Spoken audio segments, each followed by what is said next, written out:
पर चढ़कर बुलडोजर दौड़ा दिया। एक बार दोनों हाथ आकाश में और अपने शेर को हद्दिल अजीज हमारे प्रदेश के मुख्यमंत्री माननीय योगी आदित्यनाथ जी, वो जब तक पोडियम पाए आपके तालियां ना रुके, आपके नारे ना रुके, एक बार जोरदार तालियों से उनका स्वागत करेंगे। भारत माता की, हर हर महादेव।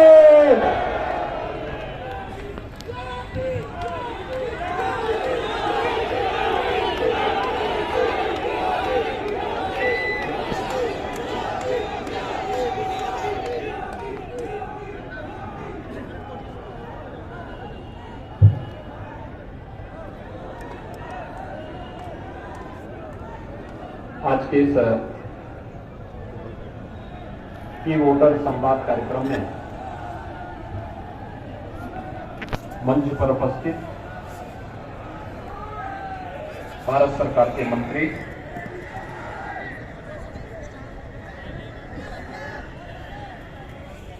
भारतीय सेना के पूर्व अध्यक्ष general doctor VK Singh ji,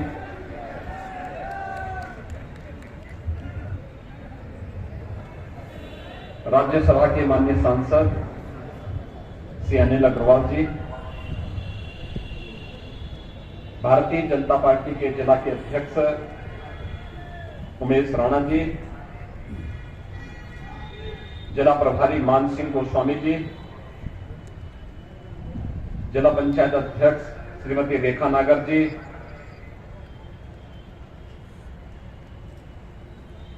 विधायक श्री अभय वर्मा जी, विकास गुप्ता जी, ब्लॉक प्रमुख निशांत सिसोदिया जी, विधानसभा के प्रभारी अमित चौधरी जी, श्रीमती लज्जा रानी गर्ग जी, पवन त्यागी जी, हरीश अग्रवाल जी और भारतीय जनता पार्टी के लोकप्रिय प्रत्याशी श्री धर्मेश सिंह तोमर जी और उपस्थित भाइयों बहनों, भोलाना क्रांतिकारियों की धरती है। 1857 के प्रथम स्वतंत्र समर में भोलाना के क्रांतिकारियों ने भी देश की आजादी के लिए अपने आप को बलिदान किया था। और भाइयों बहनों, इसलिए धौलाना की क्रांति की इस धारा को जनपद हापुड़ के पवित्र धाम गढ़मुक्तेश्वर की इस पावन धारा को नमन करता हूं और अपने इस पिलखुआ नगर के वासियों का अभिनंदन भी करता हूं।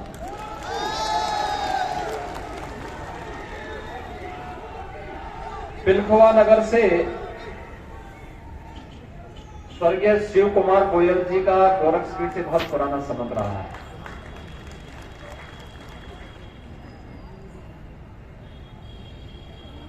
उनकी लेखनी उस कालखंड में भी राष्ट्रवाद की अलग जगाने का काम करती थी। और भाइयों बहनों, आज आपका सौभाग्य है कि लोकप्रिय सांसद जनरल वीके सिंह जी के नेतृत्व में आज यह क्षेत्र विकास की एक नित नई ऊंचाइयों को छूता हुआ दिखाई दे रहा है। एक टीस जो विगत विधानसभा चुनाव में रह गई थी और वह थी, क्या भोलाना में भी भगवा लहराएगा? मुझे लगता है शाखा 84 ने अब तो संकल्प ले ही लिया है। और भाइयों बहनों, मैं इसीलिए आपके बीच में आया हूं आपसे कहने के लिए, क्योंकि चुनाव फर्क साफ है। लोग कहते हैं कि आखिर क्या है फर्क साफ। मैंने कहा, देखिए, सपा की सरकार रही हो या बहुजन समाजवादी पार्टी की सरकार,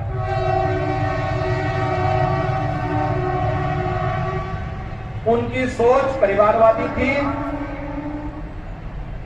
और उनका काम दंगावादी था। लेकिन भारतीय जनता पार्टी की डबल इंजन की सरकार सोच ईमानदार है तो काम दमदार भी है। भाइयों बहनों, पश्चिमी उत्तर प्रदेश के अंदर ये परिवर्तन और ये फर्क आपको स्पष्ट देखने को मिलता होगा। 2017 के पहले की स्थिति, 2017 के बाद की स्थिति। 2017 के पहले कोई सुरक्षित नहीं था, बेटियां स्कूल नहीं जा पाती थी, अराजकता का एक मंजर था, विकास की योजनाएं ठप पड़ी थी, गरीबों को शासन की योजनाएं नहीं मिल पाती थी, विकास का पैसा इत्र वाले मित्र के घर में आरसीसी की दीवारों में कैद हो जाता था।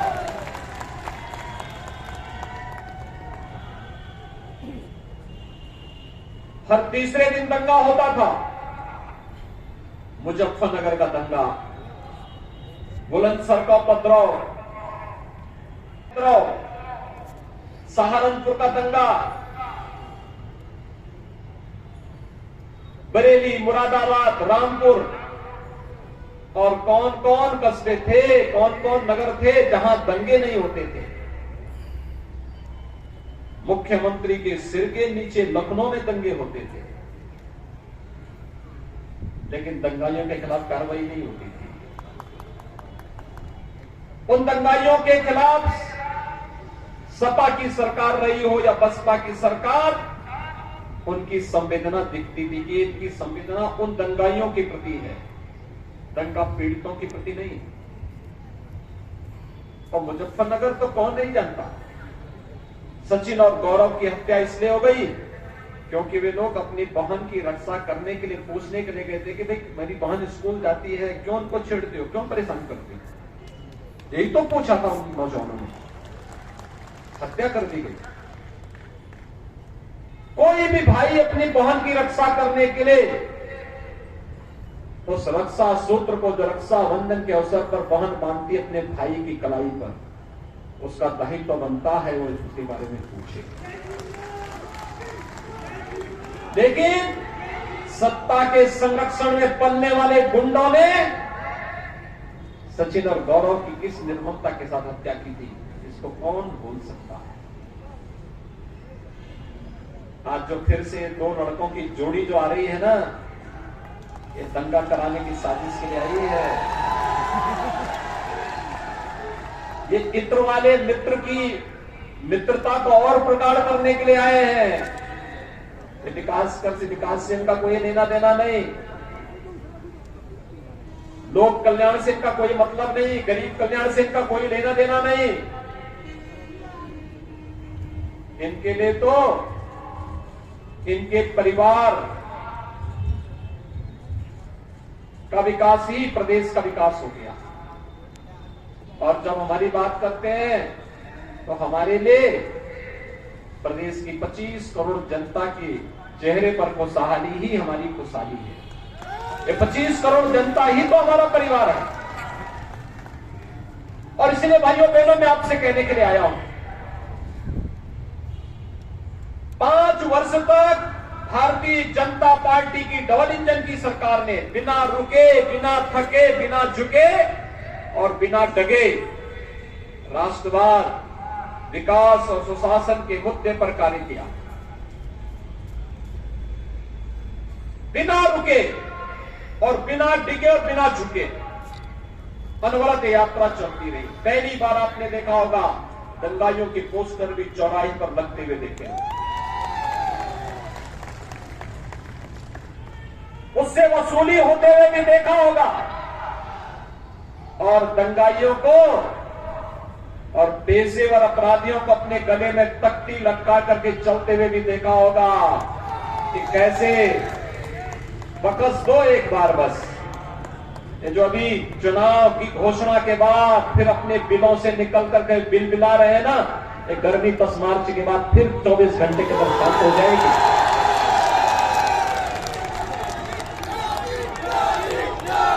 24 के बाद 25वां घंटा भी नहीं होगा।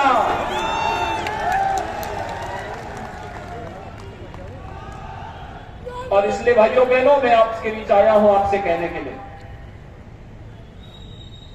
विकास का कोई विकल्प नहीं हो सकता, सुशासन का कोई विकल्प नहीं हो सकता।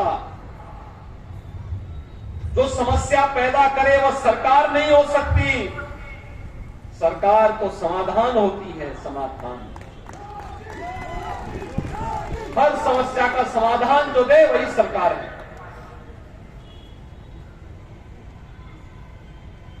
नौजवानों के रोजगार की समस्या का समाधान, अन्नदाता किसानों की समस्या का समाधान, महिलाओं की सुरक्षा का समाधान, बेटियों की सुरक्षा के लिए पुख्ता इंतजाम, व्यापारियों की सुरक्षा पुख्ता हो सके, शहीदों का सम्मान हो सके। लोग कहते हैं सपा का विकास और बसपा का विकास क्या था। मैंने कहा देखो, सड़क पे तो नहीं दिखाई देता, जो एलिवेटेड रोड बन रही है ना, जनरल साहब के सांसद बनने के बाद बनी है।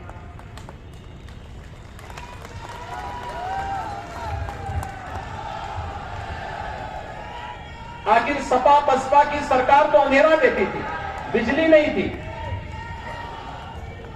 गरीबों के लिए राशन नहीं था, एक होड़ लगती थी जो मुख्यमंत्री बनता था, मंत्री बनता था, पहले अपना बंगला बनाता था। गरीब का बंगला नहीं बनता था, गरीब का मकान नहीं बनता था। हमारी सरकार आई, डबल इंजन की सरकार ने 43 लाख गरीबों को एक एक मकान दे दिया। 2 करोड़ 61 लाख गरीबों को एक एक घर में शौचालय दे दिया।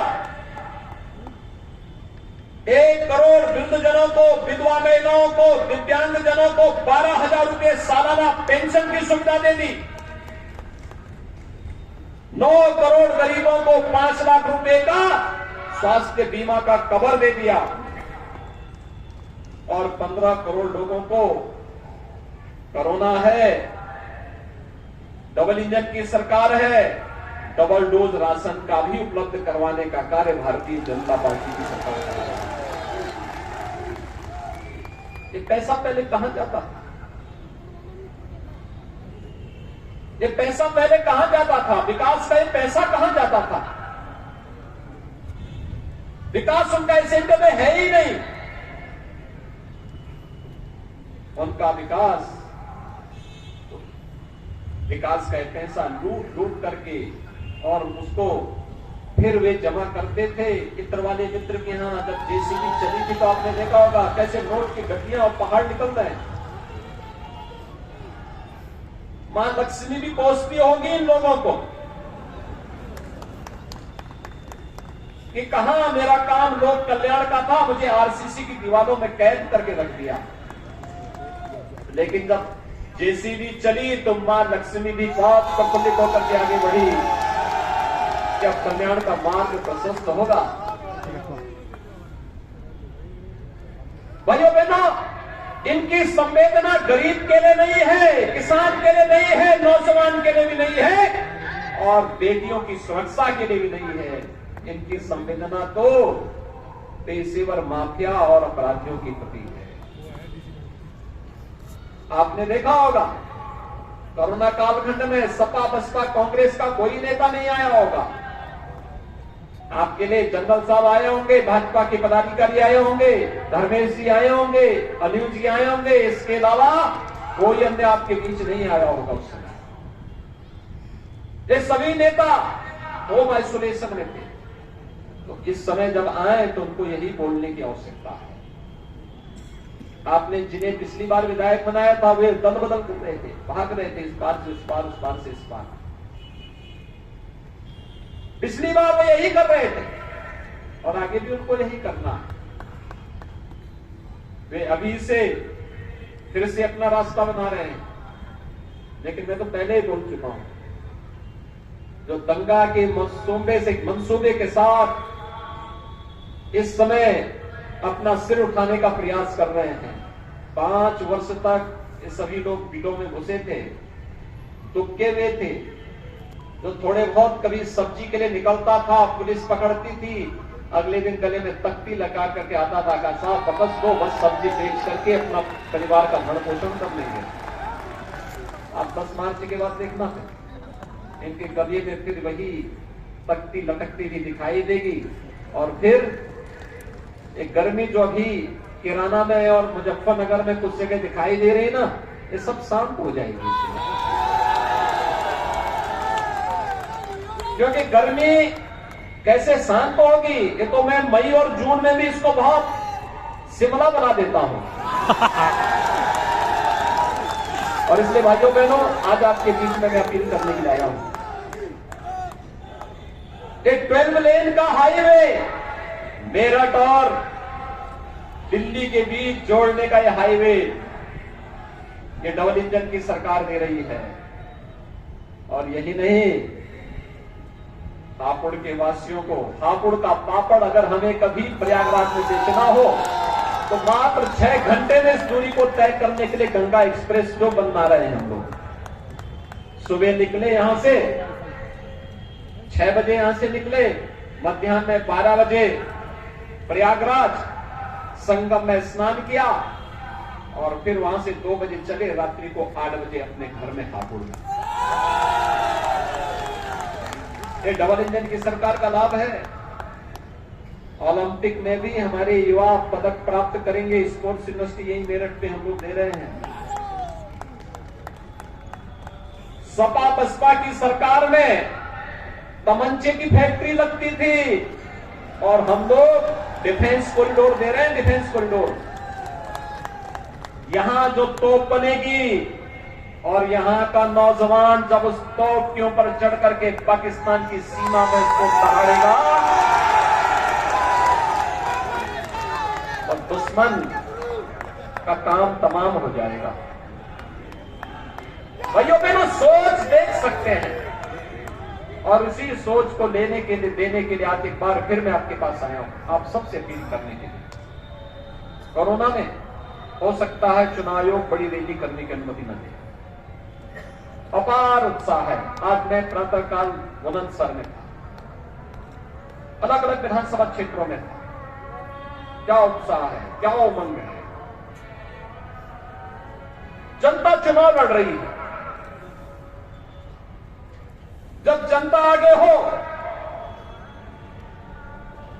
और नेता पीछे हो, मान करके चलो लोक कल्याण का मार्ग प्रशस्त हो रहा है। यही लोकतंत्र है। जनता उत्साह के साथ है, एक ही संकल्प है, डबल इंजन की सरकार आनी ही चाहिए। भारतीय जनता पार्टी नेतृत्व की सरकार आनी ही चाहिए। और उसको लेने के लिए ये जो नेता गुमराह कर रहे हैं, जिनकी टोपियां रंगी हुई हैं मुजफ्फरनगर के दंगों के और राम भक्तों पर गोलियों से, उन लोगों को जनता के बीच में आने का तो कोई नैतिक अधिकार होना ही नहीं चाहिए। कोई नैतिक अधिकार नहीं होना चाहिए। लेकिन लोकतंत्र है, वे अपनी बात बोले। लेकिन भाइयों बहनों, गुमराह होने की आवश्यकता नहीं, जनता को बताने की आवश्यकता है। एक ही बात बता देने की आवश्यकता है। जब इनको अवसर मिला था तब बिजली नहीं दी, आज फ्री की बात करते हैं। तब तो दी नहीं, तब दंगा करवाते थे और अंधेरा इसलिए भी करवाते थे जिससे इनके गुंडे दंगा करा करके फिर आग लगा सके। यही तो करवाते थे। मुजफ्फरनगर का दंगा हो, कोसी कला का दंगा हो, मेरठ का उपद्रव हो, बुलंदशहर का उपद्रव हो, इनको लगता है कि चुनाव में प्रत्याशी बना देंगे तो दंगाई सुरक्षित हो जाएंगे। अगर प्रदेश की जनता जनार्दन की सुरक्षा के साथ किसी ने खिलवाड़ किया तो ये वो भी जानता है कि डबल इंजन की सरकार इसको कभी स्वीकार नहीं करेगी। और भाइयों बहनों, आज आप सबको यही आश्वस्त करने के लिए मैं आया हूं, कोरोना के प्रोटोकॉल का हम पालन करेंगे। आज उत्तर प्रदेश 26 करोड़ वैक्सीन की डोज देने वाला देश का पहला राज्य होगा जो 26 करोड़ डोज वैक्सीन की दे चुका है।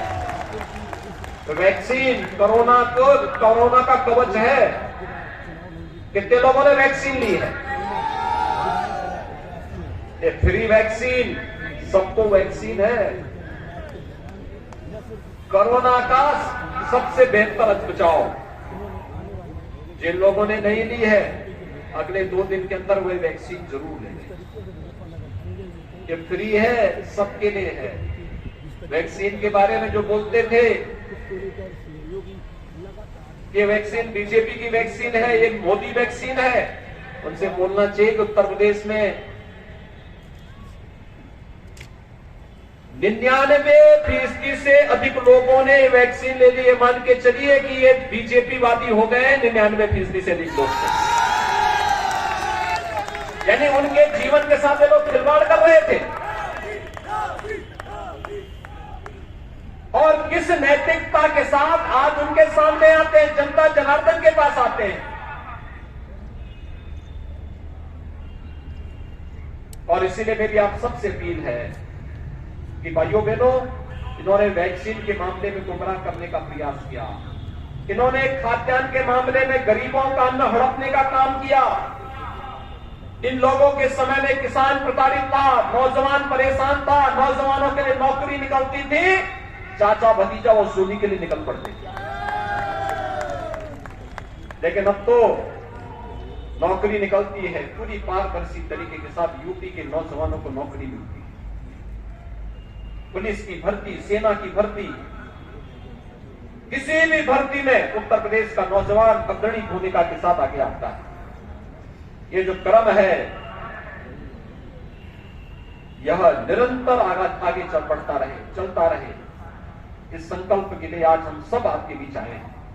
भारतीय जनता पार्टी आप सबको इस अभियान के साथ जोड़ने के लिए आज यहां पर उपस्थित हुई है।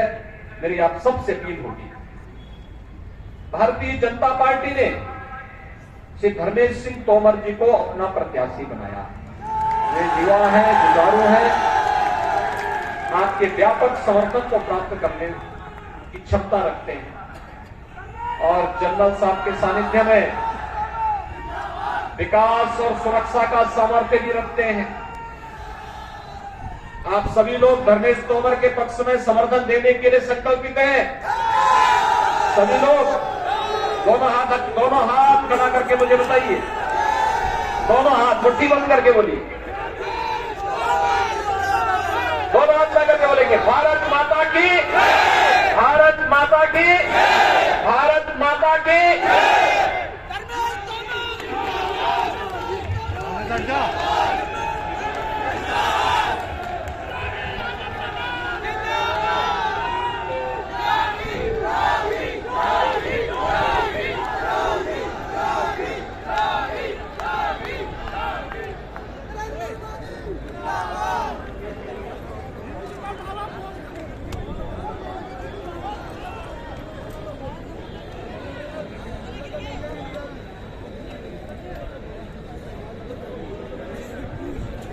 आज के इस कार्यक्रम में सभी उपस्थित मेरे मतदाता कार्यकर्ता बंधुओं का बहुत बहुत आभार। और 10 तारीख को मत भूलना, आदरणीय अपने मुख्यमंत्री जी जा रहे हैं, एक बार जोर से बोलिए, यूपी का शेर योगी, यूपी का शेर, यूपी का शेर योगी, योगी।